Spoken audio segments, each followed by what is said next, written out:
In today's video, I'm going to teach you how to fix Microsoft Teams not opening. If Teams won't launch or it gets stuck on the splash screen, we'll walk through a clean, safe sequence to get it running again. We'll start by making sure no stuck background process is blocking it, then repair the app, and finally use a reset if needed. We'll wrap up by launching Teams with elevated permissions to rule out access issues. First, close any lingering Teams processes.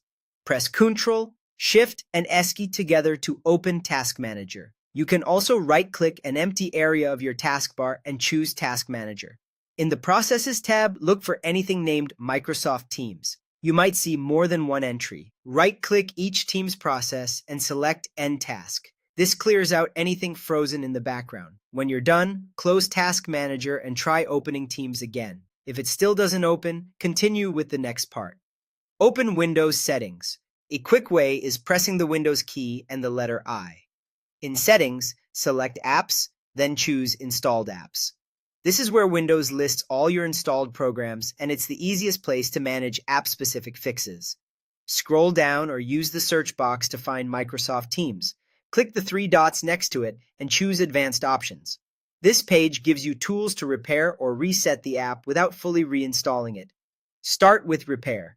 Repair is non-destructive. It attempts to fix the app without changing your settings or signing you out. Click Repair, wait for the process to complete, and then try launching Teams. Give it a moment after clicking. Sometimes it takes a few seconds to reinitialize. If Repair doesn't solve it, come back to the same Advanced Options page and choose Reset. Reset clears the app's data and will sign you out, which often resolves deeper corruption. Before you do this, make sure you know your sign-in details, since you'll need them when Teams relaunches. Click Reset, confirm if prompted, let it finish, then open Teams and sign back in.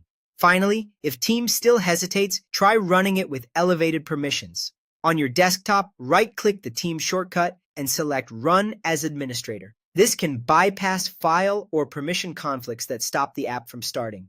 If prompted by Windows, confirm that you want to allow it to run. And that's it. By ending background processes, repairing or resetting the app from settings, and launching as an administrator, you'll resolve the most common causes of Teams not opening. Take your time with each step, and you should be back to your meetings and chats in no time.